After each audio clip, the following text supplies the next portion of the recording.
Hi everyone. In this video I'll be looking at some of the ways in which contrapuntal techniques are used in serial composition.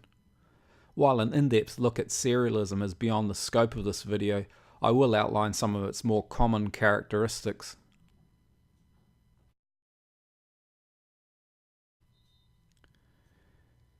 The order of the 12 notes in a series or row is essentially linearly devised and forms the basis of complete works or large sections of a work. The row's 12 notes are either numbered beginning with 1 or 0. The notes of the row may be used in any octave and with any rhythm, and the row may be used in its prime, inverted, retrograde or retrograde inverted forms, and with transpositions of these forms. Any note may be repeated before the next note of the row is used. Enharmonic equivalents are treated equally. The notes of the row may be used successively or simultaneously, however all 12 pitches must be used before again using the row or its variants. These characteristics may be applied to other parameters of a work, such as note duration and dynamics, to produce what is often called total serialism. Much like the theme or subject of a tonal or modal contrapuntal work, the row and its variants are used as a grouping of notes forming the basis of a complete work or part thereof. Composers will often then use contrapuntal devices such as canon, imitation, and stretto to combine the rows throughout the work.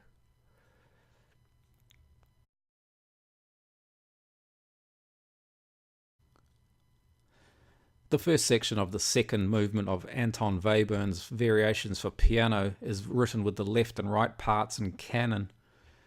One part begins the canon, with the other following in contrary motion at an eighth note distance. Although not plainly visible as notated by the composer, arranged as here, it is clear that the upper part is mirrored by the lower. Here, for example, a minor ninth ascent is mirrored by a minor ninth descent. Here, a minor sixth ascent is mirrored by a minor sixth descent. Here, a major ninth ascent is mirrored by a major ninth descent, and so on. While the majority of the row's notes are used successively, in two places 3 of the notes are used simultaneously. In these instances also the harmonic intervals are mirrored in both parts. Here a diminished fifth is stacked on top of a perfect fourth, which is mirrored in the lower part, and here the reverse is used. As a basis for this work, Webern is using the following prime row. Initially in the right hand he's using the row in its prime form, but with all notes transposed 4 semitones higher. This transposition, beginning on G sharp, is labelled P4. The left hand initially uses the inversion of the row transposed 6 semitones higher than the prime and is labelled I6. As mentioned earlier, although the transposition is said to be above the original prime form, the notes of these transpositions may be used in any octave. Beginning from here, the right hand now continues with P11, while the left hand uses I11. Notice with the first two transpositions, the note A occurs as note 1 in both rows, while in the second two rows it occurs as the 8th notes in the row. In this way, the A above middle C acts as a pitch axis for the canon. Along with the rows organising the pitches of this work, the rhythm, dynamics and articulation are also regulated. For example, the slurred 8th notes are always played forte, except here, and the staccato 8th note pair is always played piano. The second section of this movement is similarly organised.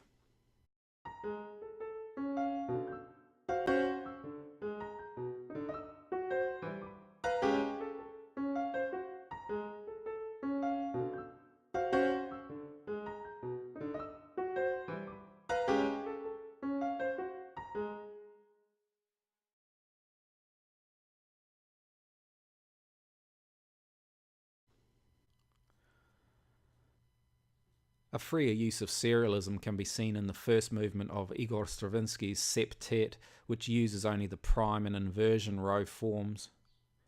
The prime row consists of only 6 notes, although the A note is repeated and C sharp sometimes replaces C or is used at the end of the row.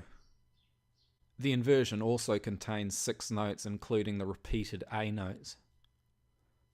Both rows then are centered around A and begin with the notes A, D and E, which when combined with the remaining notes of the rows suggest the keys of A minor and A major. Through the different sections of this movement, Stravinsky freely combines the rows in these keys, which occasionally include other accidentals such as this D sharp. Against the free accompanying parts, Stravinsky uses contrapuntal devices to organize the rows. Here, for example, while the piano and strings provide the accompaniment, the 3 upper instruments use the rows. The clarinet and bassoon use the prime form,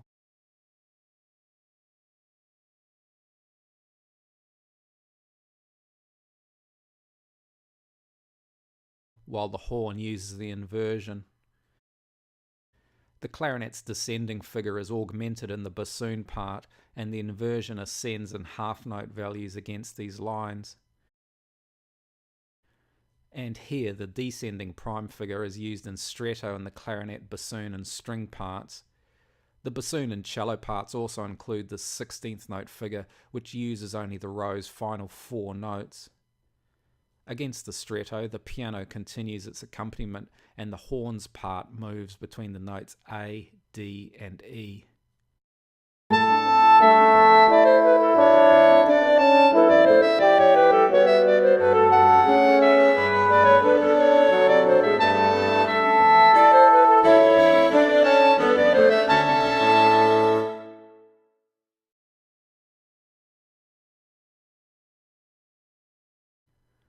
I hope you found this useful. Thanks for watching. See you next time.